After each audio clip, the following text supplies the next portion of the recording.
Hello, friends, and welcome back to Stories About Entitled People.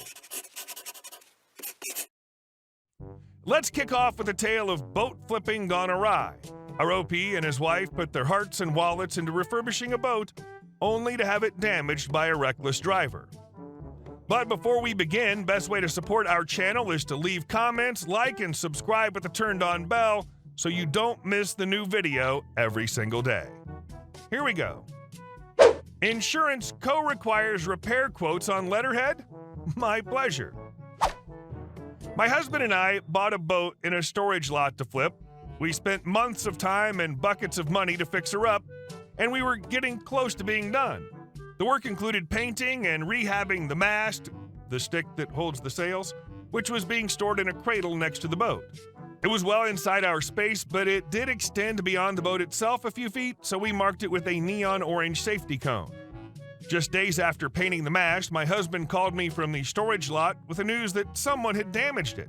Turns out the facility's camera caught the rat trap guy drive right into the mast, knock it to the asphalt, drive over it, stop, then back over it. Naturally, he didn't leave a note, but his truck was easily ID'd and he fessed up when confronted. He didn't want to go through insurance, so we worked up a figure based on us buying used gear, most of it not cheap, to replace what was broken, and doing all the work ourselves for free. I think it was less than $1,000, and anyone who knows boats will know what a bargain that was. Even so, he decided to go through insurance after all. The agent who called us needed a quote from a business, not just our scribbled estimate, so I contacted our local cheap boatyard for a DIY quote.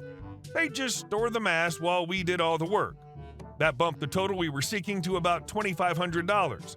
We spent 5 months trying to get the agent to respond, and when he finally did, it was to say they couldn't accept an emailed quote. It had to be an attachment on letterhead.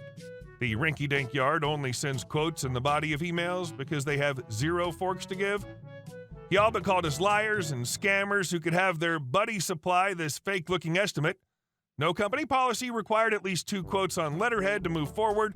I confirmed that he would not be able to process our claim without those 2 quotes. Correct? I also confirmed these yards could be anywhere in the state. Correct. I warned him the new quote would be significantly higher, but he snidely said that was fine as long as they were on letterhead. Having worked in the boating industry for most of my life, I knew exactly who to call. The 2 most respected, i.e. expensive, boatyards in the state. These quotes included the yards doing all the work, replacing all damaged gear with new, storage fees, and transportation to and from our storage lot. Both were hundreds of miles away. Unsurprisingly, he called as soon as he got the quotes, asking if he could pretty please use the rinky-dink yards quote. Oh, you can't do that. You might get in trouble since it's company policy, right? We've got to follow all the rules lest someone think we're scammers, right? He wasn't happy. A week later, we got a check for the original quote we scribbled down for the rat trap guy. Guess the agent decided to see if we'd just bend over after he called us liars and cheats? No way. I called our insurance, who got on the line with the other agent and gave him what for. 2 days later, we got a second check for the remainder. I'm sure someone spit on it, but I was happy enough to deposit that $14. You really raked them across the coals, and they deserved it. Kinda hope that dummy gets fired for trying to accuse you of lying when he could have just as easily Googled the business name, called them, and asked them to confirm the quote. And our second story. Someone called the police because I didn't work there. So I have one of those technician jobs where I go all over and work on point-of-sale machines. I often get mistaken for someone that works at the store because I'm behind the counter. Normally, people are understanding, but not at this store. When I arrived at the store, I was greeted by the manager and owner of the store because they've been having issues with the barcode reader. The problem was there was nothing I was really able to do about it. We'd been having this issue for months, and as techs, we were not given any way to fix it. I had the manager and owner threatening to get me fired because I don't want to do my job. They didn't like me already because of something that my coworker told them months earlier when I was still in training. I was pretty frustrated just minutes after walking into the store. I spent about 4 hours in the store doing everything to try and fix this issue.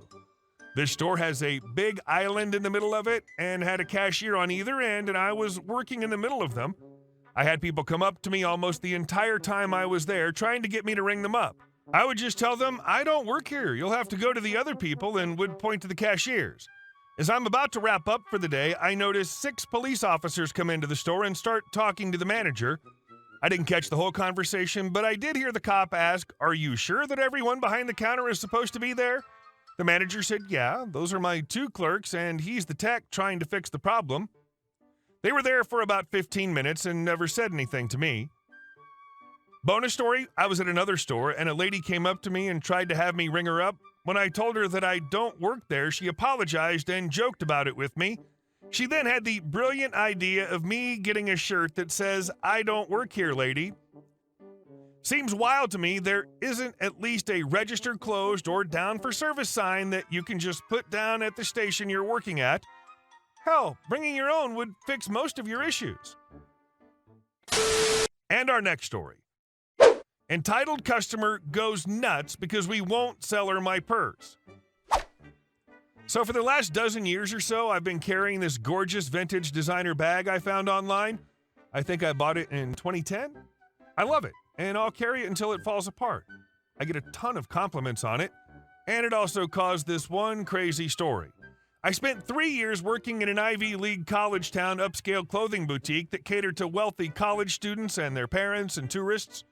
We didn't sell anything like this bag, but I suppose I can see where it would have fit in with the things we did sell. One afternoon, I was getting ready to leave for my lunch break, and I had put this vintage bag on the counter while I was putting my coat on.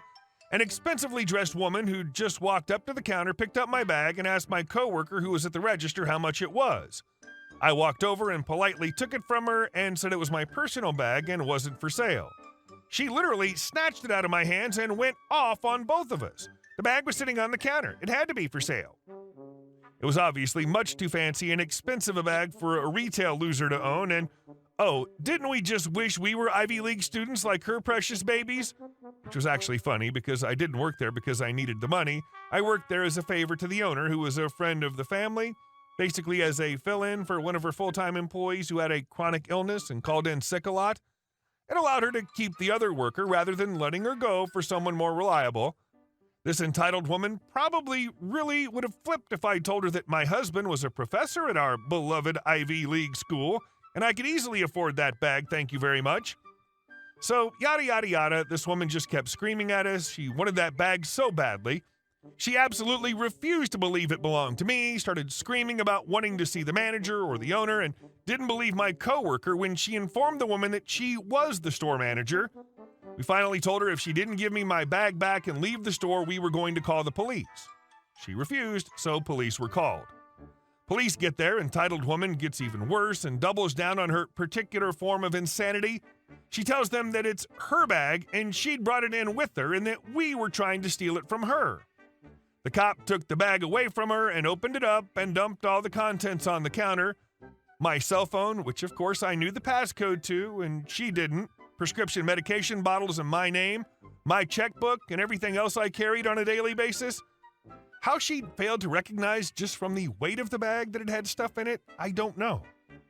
You could see the fear creeping onto her face as the cop came up with one item after another that proved the bag was mine.